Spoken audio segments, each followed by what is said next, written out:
So let us continue. We are talking about the morphine. So morphine का जो basically हमने क्या बात किया, इसका जो मेन इसका फंक्शन है, it is having its actually a very strong analgesic pain killer है ये बेसिकली। किसी को अगर बहुत एक्चुअली सर्जरी के बाद अगर किसी को बहुत ज्यादा पेन होता है ना, सो तब हम ये, या किसी को अगर बहुत सारा प्रॉब्लम है पेन का, तो हम उसे पेन रिलीफ करने के लिए मेडिसिन देते हैं। ठीक है। अच्छा, मॉर्फिन क्या करता है, इसका दूसरा भी कुछ इफेक्ट्स हैं, जैसे कि it releases ADH and it reduce the urine output. तो ये क्या करता है, मॉर्फिन एडीएच रिलीज करने में मतलब इंड्यूस करता है एडीएच रिलीज करना हमारे बॉडी में। तो क्या होगा, एडीएच जो हार्मोन है ज्यादा रिलीज होगा, तो जो यूरिन का फॉर्मेशन है, आउटपुट है, वो घट जाएगा। ठीक है।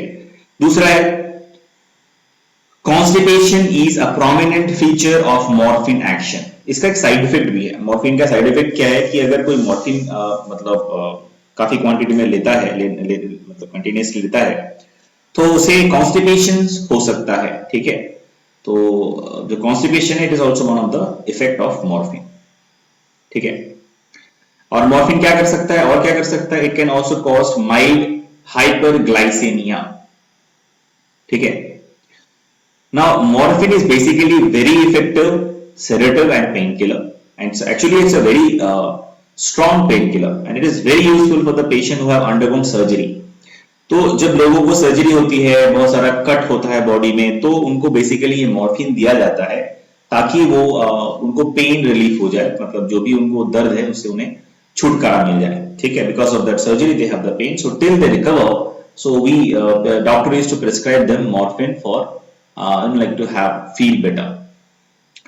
सो अभी तक हमने जिसके बारे में डिस्कस किया था, जैसा जो थोड़ा एक बार डायग्राम देख लेते हैं। ओपियम जो प्लांट है, जिसका डेरिवेटिव्स हमें डिस्कस कर रहे हैं, मॉर्फिन भी ओपियम से आता है, ओपाइड से आता है। तो उसका जो वो जो डायग्राम, मतलब अगर वो प्लांट अगर हम देखेंगे तो it is just look like this. ऐसा ही होता है जो आप देख सकते हो अपने स्क्रीन में लेफ्ट साइड में, दैट इज पापावेर सोमनीफेरम। ठीक है। ओपियम पॉपी प्लांट्स, इसको बोलते हैं पॉपी प्लांट्स। ठीक है। और राइट साइड में इसका केमिकल स्ट्रक्चर आप देख सकते हो, मॉर्फिन का chemical structure you can see in the right side. If you want to see it, you can pause and see this. No need to draw this one, but if you want to draw the chemical structure, you can draw it. Fine. So let us discuss. Yeah. Now, so it's all about morphine. Next derivative, or we will discuss. So actually there are 20 different types, so we're not going to discuss all. We'll discuss the most important one. Okay. So cocaine, we have discussed the morphine. The next one we discuss codeine. See, it is also a derivative of opium. Codeine जो है, ये भी क्या है ना, opium का ही derivative है.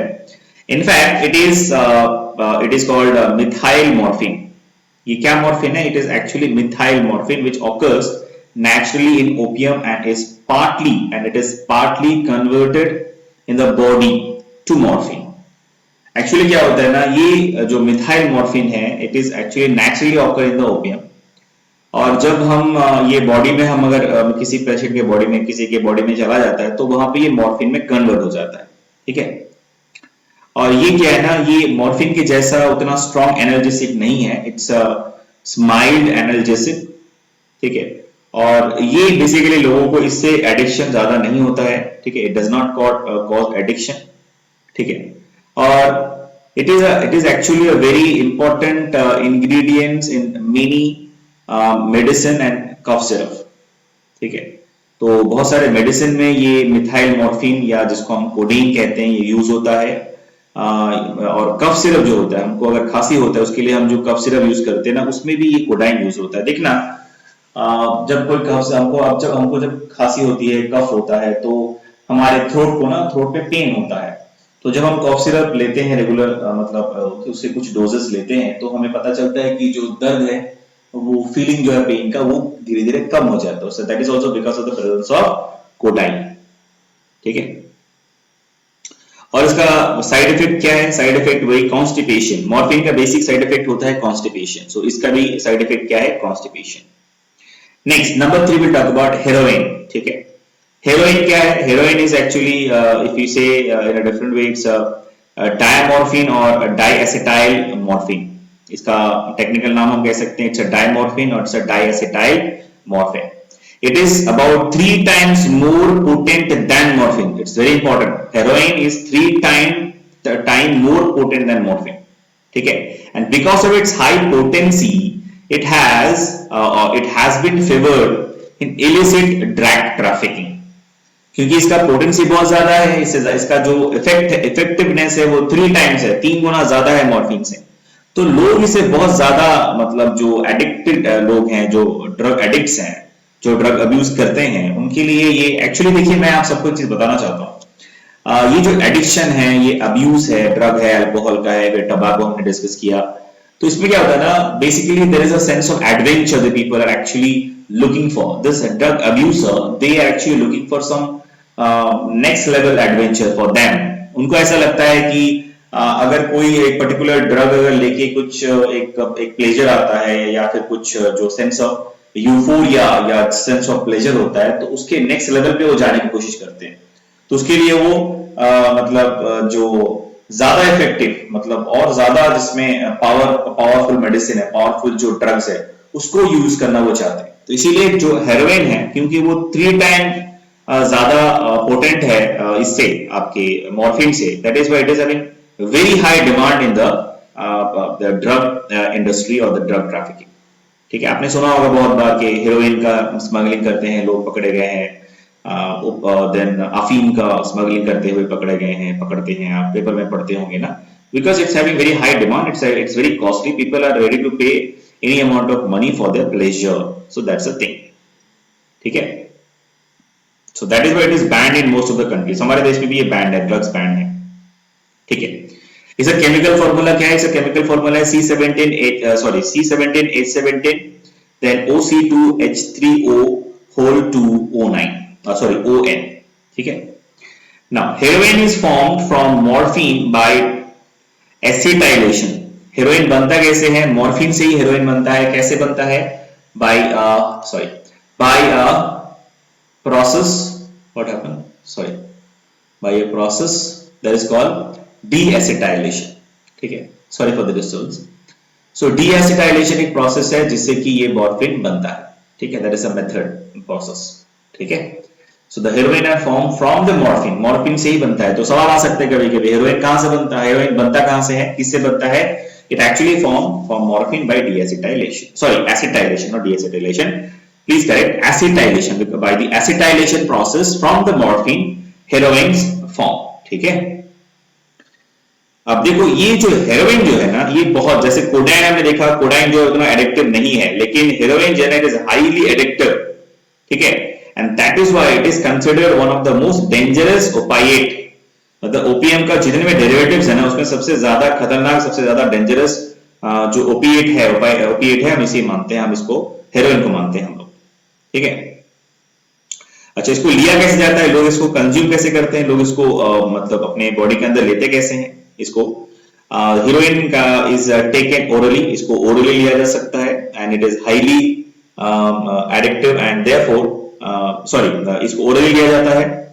और कैसे ले सकते हैं हम इसे?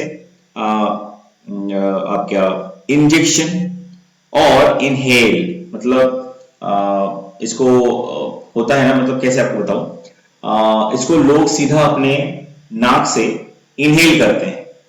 इसको अपने नाक से इस हेरोइन के पाउडर्स को इनहेल करते हैं. ये एक तरीका है. दूसरा है इसको खा लेते हैं. तीसरा है इसको इंजेक्ट कर लेते हैं अपने बॉडी में. सो 3 डिफरेंट तरह से हेरोइन यूज किया जाता है. ठीक है. नाउ हेरोइन है क्या? It's a depressant, slow down body functions. ठीक है. ये करता क्या है? इट्स अ डिप्रेसेंट एंड और हमारे बॉडी फंक्शंस को स्लो कर देता है. मेटाबॉलिक एक्टिविटी, सारे जो बॉडी फंक्शंस है उसको स्लो कर देगा. ठीक है. इससे क्या होगा? जो ड्रग अब्यूजर है उसको ड्राउजीनेस आएगा, उसको लेथर्जी हो जाएगा. ठीक है. एंड इसके जो इफेक्ट्स है ना, साइड इफेक्ट्स क्या है, वो उसके बारे में थोड़ा बात करते हैं. जैसे इससे क्या होगा? इंडाइजेशन हो सकता है, जो देखने की शक्ति है वो घट जाती है, रिड्यूस्ड विजन. ओके. वेट घट जाता है, रिड्यूस्ड वेट. देन स्टेरिलिटी हो सकता है पर्टिकुलर ड्रग अब्यूजर को. ठीक है. So this are the side effects. ठीक है. अब देखो लोग, अभी हमने देखा ना कि इसका जो इसको जो लिया जाता है, लोग इसको यूज करते हैं कैसे, इसको इनहेल कर सकते हैं, इसको खा लेते हैं या तो इंजेक्ट करते हैं। तो इंजेक्शन जो है ना ये बहुत कॉमन है हेरोइन का।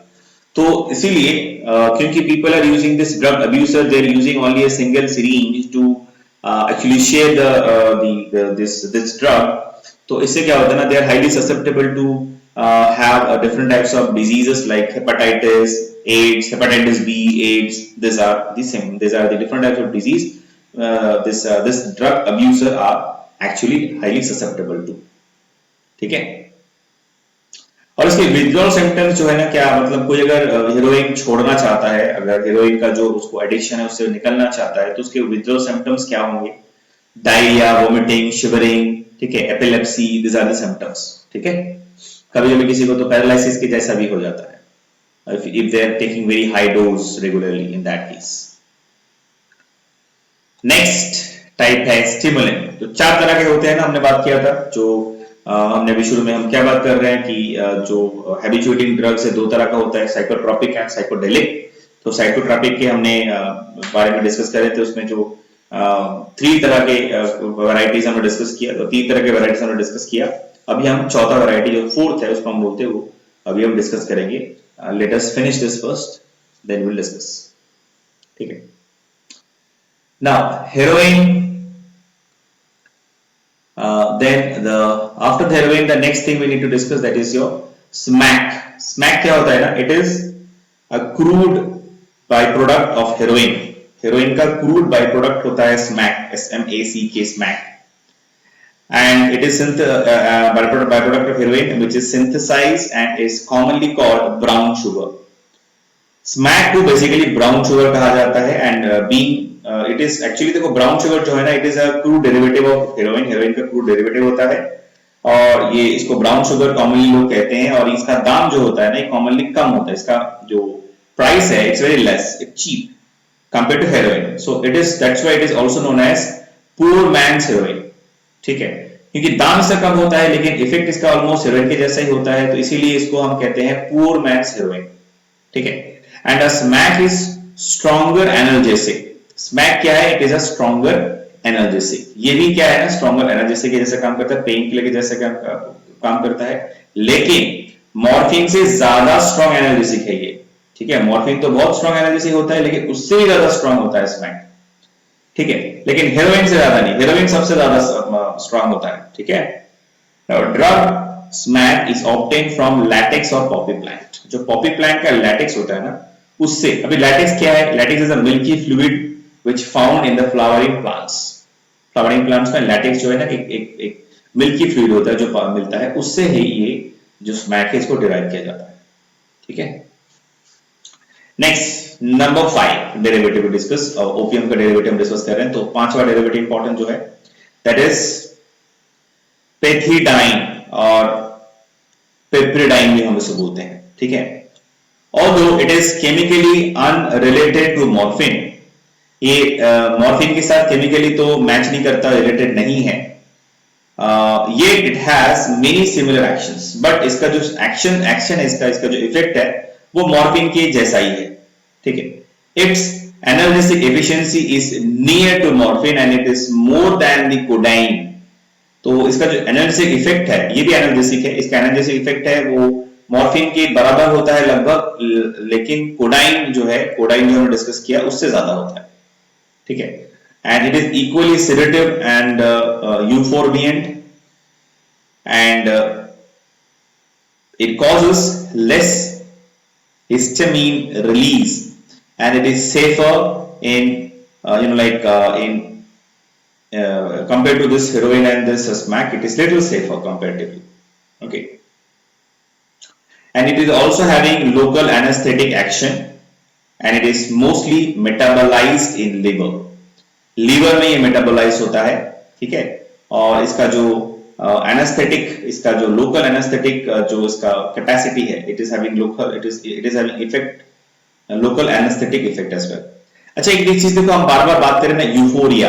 अब यूफोरिया इफेक्ट, इस पे भी क्या होता है? यूफोरिया इफेक्ट होता है लोगों को जो इसे यूज करते हैं, कंज्यूम करते हैं, जो ड्रग अब्यूजर होते हैं, उनको एक यूफोरिया फीलिंग आता है। यूफोरिया मतलब मैं कैसे समझाऊं आपको? देखिए यूफोरिया मतलब ना बहुत ही एक प्लेजर फीलिंग, बहुत ही एक मजा आना, बहुत ही खुश होना। अगर हम इसको कॉमनली अगर हम इसके बारे में बात करेंगे तो आपको शायद थोड़ा हंसी भी आएगा। मतलब these people will think that they are flying, like after consumption of this drug they will feel their all their dreams come true। मान लीजिए कि आपका सपना है कि आपको मतलब किसी को अच्छा लगता है डिस्को में जाके डांस करना, मतलब डिस्को जाना है, डांस करना है, चारों तरफ लाइट होगा, ऐसा सिचुएशन किसी को पसंद है। अच्छा, किसी को पसंद है उड़ना, हवा में उड़ना, पंछी के जैसा, ठीक है। तो ये जो हमारे सबकॉन्शियस माइंड में इनको रहता है ना, तो इसकी तरह वो सारे फीलिंग्स उनको रियल लाइफ में उनको वो फील होता है, लेकिन एक्चुअल में ऐसा कुछ नहीं है। Only it's a euphoria feeling they have, and only for that pleasure they have become habituated with that pleasure। उनको बहुत मजा आता है वो प्लेजर, जब वो ड्रग कंज्यूम करते हैं उनको वो सारी चीजें रियल लगती हैं। इसीलिए वो जो एक चीज ना, ये बहुत इसीलिए और डेंजरस है क्योंकि ये जो ड्रग्स है ना, ये लोगों को हेलुसिनेशन या बोल सकते हो एक तरह का एक काल्पनिक दुनिया में भेज देता है। मतलब you will leave the person of the drug abuser will leave sometime in the dream, ठीक है। So they will live inside in the dream, ठीक है, and they will feel it like real, but actually it is not happening, right? So that is the sensation, and that type of sensation is called euphoria, the next level of pleasure। बहुत खुशी मिलना अपने आप को, बहुत आनंद आना, इसको बोलते हैं euphoria, ठीक है। So this is very dangerous। Once someone is started, it's very difficult to come back। Now methadone, the last one we'll discuss, that is methadone। It is its action is strongly it is strong, and it's longer than that of the morphine। to morphine से ज़्यादा long time इसका effect होता है। It has analgesic, respiratory depressant and constipating action similar to morphine, and withdrawal symptoms are mild, ठीक है। So ये उतना important नहीं है। This is the last derivative we need to discuss now। By this we have almost finished the three different types of psychotropic drugs, right? तो हम लोग discuss कर रहे थे psychotropic drugs के बारे में, right? There are two types of basically habituating drug। First is psychotropic, second is psychedelic, ठीक है। तो psychotropic drug के जो psychotropic drugs के जो 4 types है, उसमें से हमने 3 डिस्कस कर लिए हैं। So next class में we'll discuss the fourth one, that is your stimulant, and then we'll go to the next type of the habituating drugs, that is psychedelic, okay। So till then, take care, thank you।